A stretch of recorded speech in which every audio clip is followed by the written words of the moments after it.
Hey guys, Ultra Raider here. I'm going to start a new video on covering how to paint faces. This is something that I've struggled with as a painter for many years, and I think now I'm finally getting a really good hang of it, and I want to show you guys my technique. So before we start on our figure, I want to show you guys some examples of some recent faces that I've done. Here's Commissary Ark. Here's a anime style Dark Eldar Witch. And this is our model that we're going to be painting today. So I'm going to go ahead and get started. Alright guys, step one. The first thing you want to do is determine what type of flesh you're painting and how dark you want it to get. I have gone ahead and arranged some paints here in order on the scales that I want to use. So I've got some dark flesh, Vermin Brown, Tolaran flesh, Bleach Bone, Elf flesh, and what is this? This is the new paints that they got, this Aragax Earth Shade. Pretty good stuff so far. I've been using it pretty liberally. So I'll give you some examples of what I mean by base hues. Now for our Dark Eldar chick, she has a very elfy face, very pretty face, so I went ahead and used the elf flesh as a base for that color. Now Yarick has a much darker face, very rugged, very mean looking, very dark and weathered, so I went ahead and used Scorched Brown and Dark Flesh as a base for him. So that's what you want to bear in mind when you're doing flesh. Get your palette, get the paints you want to use ready, see how your highlights are going to build on each other, and go from there. Alright guys, step one complete. This basic first step will really make or break your model, and that's getting the base color down. Now as you guys seen, I've done a weird type of undercoating where I went under the bottom of the figure with straight black, and on the top I gave a liberal dusting of white. And the reason is you get your light down effect, which I've explained in my other videos, and also because some of his armor is going to be red, it helps bring the red out, and really helps with the flesh, especially in the face. Now I'm going to touch on this really important part, why I use a white undercoat. It avoids the thickening of your paint.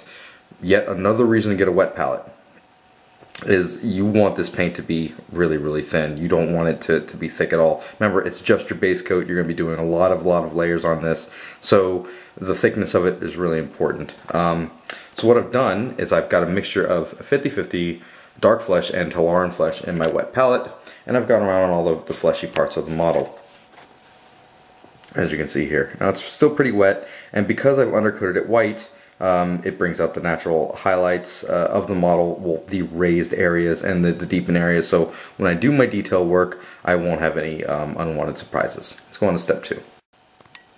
Alright, step two complete. All I've gone ahead and done is applied my wash in my areas. And for a lot of people, what they'll do is they'll get to this stage and they're done. Not for us today, guys. We are going to go the full process to really make it look great.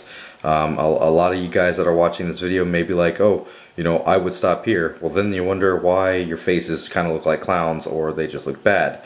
This amount of detail that we're going to do here will really make your model pop. It'll really make it shine, and it'll come to the full effect. I mean, you are spending sometimes a lot of money on these figures. You want to make them look good. So this is our wash. This is our little inking here. And the main important thing you want to keep in mind is go ahead and feel free to be a little liberal with it.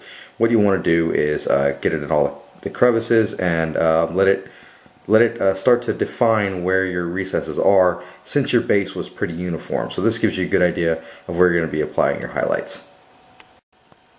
Alright guys, next step added, all we've done is added a tiny amount of black for the mouth and a tiny little amount of black on the eyes. Now, let me see if I can show you an example of exactly what I'm doing. Now the brushes I'm using for this amount of detail are Winsor Newton Miniature Series 7. This is a 000. It's the smallest brush they make. I really recommend you get these brushes, guys. They're fantastic. They're hard to find. I know Amazon had them. So as you can see, for the mouth, it's just kind of dip and go. With the eyes, what you want to do is, usually what works, a good technique is, let's see if I can position this guy, is you just take your brush and you just go swipe this way, turn the model over, and then swipe from the other side. So you just want that little line inside where his eyeball is. You don't want to go over, you don't want to paint black where his eyelids are, you just want that little dash. And that's all you want to do. Okay. Alright, next stage is complete. What we've done on this stage is added a more blended, more pure mixture of our Tolaran flesh, and I'm starting to build out the main areas where I want my highlights and wrinkles in his face to shine through. And it kind of, well, my camera does not want to focus. Okay, let's see if we can try this again. Yeah, as you can see, it kind of, you want to pull the paint down, let it build up at the top, and just pull it down, and start to just wet blend it on the face. This is another reason why wet palettes are great. You can get the exact tone mixture that you want. Don't be afraid if it's a little strong at first, because we're going much higher than this. This is our base highlight. This is where we want our parts to build from. Okay, moving on.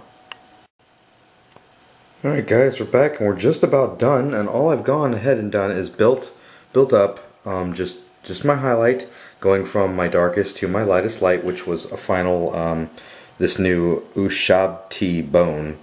I guess that's a Tomb King's reference.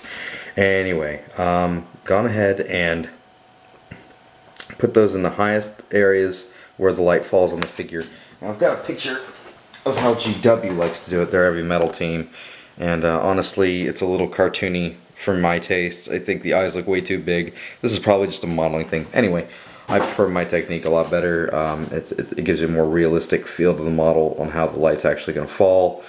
And there we are. The white was done just by dabbing a small amount of white up against the raised area of the teeth, and small dots in the middle. If you try to do a full eye, 90% of the time you're just going to get this cartoony looking gigantic eyeball. What I like to do is just put a dot of white in the black that we applied earlier, and you get a nice outline and overall effect. So there you go. I hope you guys enjoyed this tutorial on how to do faces and flesh. It's a lot easier than you may believe, and subscribe and thumbs up. Thanks.